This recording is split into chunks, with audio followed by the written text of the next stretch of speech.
नमस्कार। आज के इस 5 मिनट वीडियो में हम कॉटन सीड ऑयल केक का आउटलुक देखेंगे। देखिए, कॉटन सीड ऑयल केक में हमने अगस्त मंथ में कहा था कि प्राइजेस के अंदर कुछ बड़ा इवेंट होने जा रहा है और हमने देखा भी प्राइजेस में एक बड़ी तेज़ी भी आई है। और हमने ये भी कहा था कि सितंबर की जो सीजनलिटी है वो हमेशा नेगेटिव रहती है, ऊंचे भाव टिकते नहीं है। नो डाउट हमारी उम्मीद थी कि ये जो राउंडिंग बॉटम बना है, इस राउंडिंग बॉटम का पहले वाले हाई देखें तो हमारी उम्मीद थी कि मार्केट 3200 के ऊपर ज़्यादा सस्टेनेबल नहीं है। तो हमने बार बार देखा 3300 का लेवल छूता था और फिर रिवर्ट बैक करता था। लेकिन जिस ढंग से शॉर्टेज वाली क्रिएशन हुई, हमने देखा प्राइजेस हाई में 37 का भी स्पाइक मारा। लेकिन जैसे मैंने कहा भी था कि ये सस्टेनेबल नहीं रहेंगे, यहाँ से हमें निकलने की चेष्टा ही करनी चाहिए, क्योंकि ऊंचे भाव दिखते हैं लेकिन आते नहीं हैं। बट उसके बाद से अगर जैसे हम नेक्स्ट मंथ की बात करें तो प्राइजेस में जो गैप था वो फुलफिल होता हुआ दिखाई दिया। At one point of time हमने 2925 का लो भी देखा, बट जिस ढंग से बरसाते हैं ये कहीं ना कहीं प्राइजेस को थोड़ा सपोर्ट दिया और हमने फिर से प्राइजेस को एक गेन देखा, जो 3200 का लेवल दिखाने के बाद अब 3045 के करीब ट्रेड कर रही है। टेक्निकल चार्ट्स पे अगर हम देखते हैं तो आरएसआई जो सीवियरली ओवरबॉट थी वो अब करेक्ट करने लग गई है, लेकिन अभी भी 50 पे बनी हुई है, जो पॉजिटिव बताता है। अच्छा, वॉल्टिटी का मैंने आपको बताया भी था कि जब भी ये वॉल्टिटी इंडेक्स नीचे की तरफ आता है तो बड़ा मूवमेंट देखते हैं। तो आप देख सकते हैं जब मार्केट एक सीमित दायरे में था 2600-2650 के आसपास, तब मैंने कहा भी था कि मार्केट में एक बड़ा मूव आने की तैयारी है।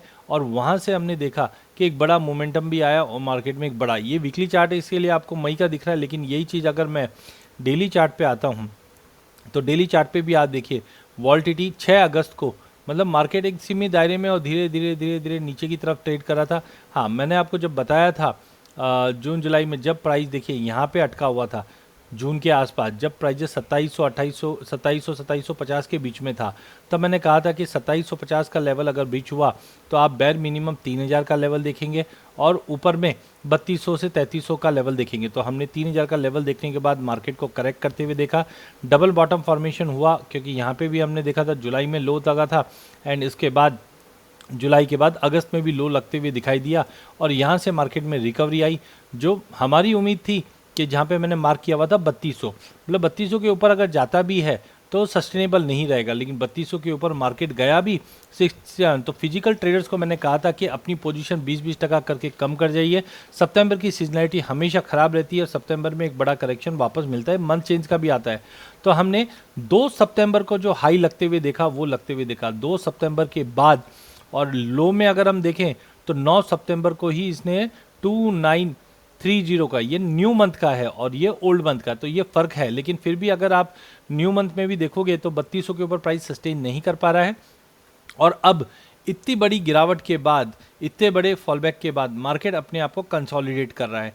अब हमको देखना आगे की रणनीति क्या है। तो डेली चार्ट पे अगर हम देखते हैं तो मैकडी नेगेटिव आ चुका था और यहाँ से ये थोड़ा बहुत रिवर्सल दिखा रहा है। ये रिवर्सल का साइन नहीं है, ये मार्केट कंसोलिडेशन का साइन है, क्योंकि चॉपीनेस इंडेक्स अभी भी बता रहा है वॉल्टिटी तो है, लेकिन आरएसआई नीचे एग्जॉस्ट होने की वजह से प्राइजेस में ये ठहराव आ गया है। तो हो सकता है आरएसआई थोड़ी सी बाउंस करे और फिर गिरावट ले ले, क्योंकि अभी आप समझिए कि आगे, हाँ, बरसात है, बरसात की वजह से इस बार स्विंग में इम्पैक्ट चलो नहीं हुआ, लेकिन ग्रोथ इनिशियली जुलाई और अगस्त में अच्छा था।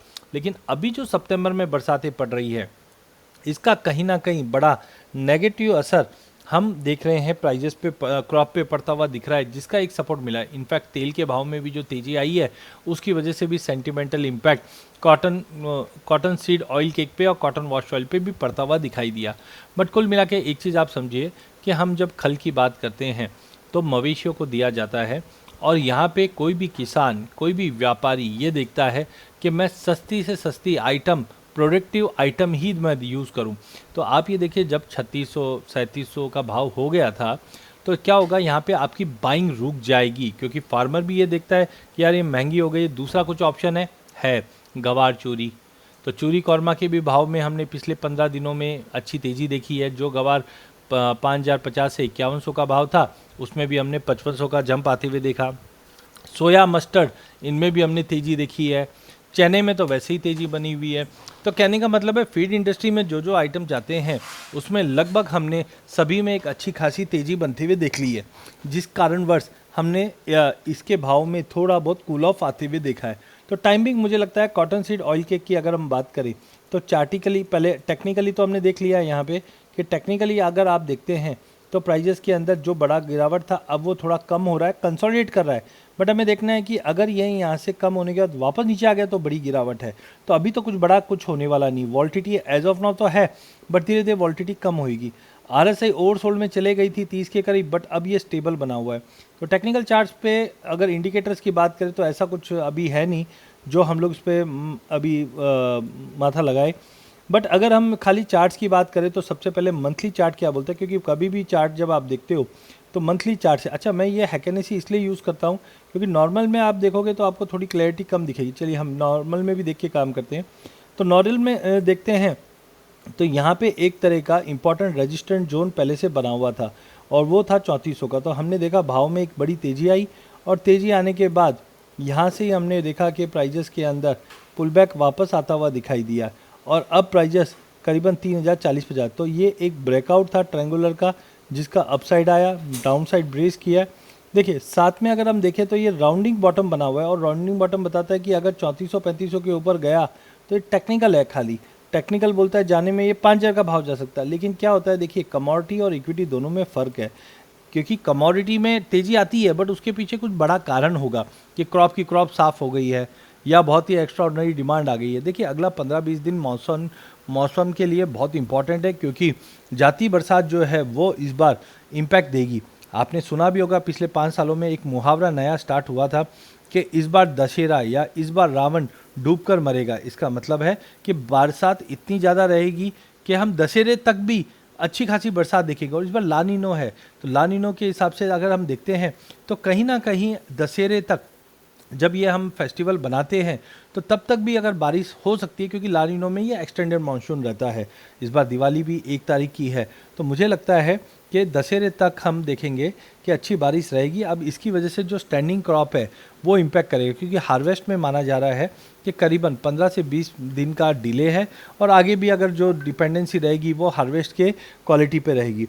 तो मंथली चार्ट वैसे इचिमिको क्लाउड के ऊपर है जो लॉन्ग टर्म सपोर्ट बताता है, बट टाइमिंग मुझे लगता है टेक्निकल पुल बैक जो है वो 2900 के नीचे आने के लिए मेरे को अपडेट दे रहा है। उसके बाद ही हम देखेंगे कोई नई तेज़ी बनेगी। वहीं अगर वीकली चार्ट में भी अगर मैं देखता हूँ तो वीकली चार्ट में भी इंडिकेटर्स के अंदर देखिए RSI अब नीचे आना चालू हो चुकी है, वॉल्टिटी जो थी वो ख़त्म हो रही है और यहाँ पे मैकडी बता रहा है मैं थोड़ा करेक्शन मोड पे हूँ।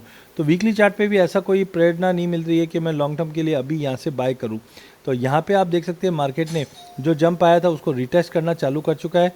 टेक्निकली अगर हम देखते हैं तो प्राइजेस कहीं ना कहीं 2850 से लेके 2900 के रेंज में जाता हुआ दिखाई दे रहा है। जब तक 3200 के ऊपर नहीं निकलता ये दायरा मेंटेन रहेगा वीकली चार्ट पे हिसाब से। अगर डेली चार्ट की भी अगर मैं बात करूं तो डेली चार्ट पे भी मुझे लगता है कि प्राइजेस के अंदर जब तक 3200 का लेवल ब्रीच नहीं करता है नीचे में 2850 तक का टाइमिंग एक बार मार्केट में गिरावट देखने मिल सकती है।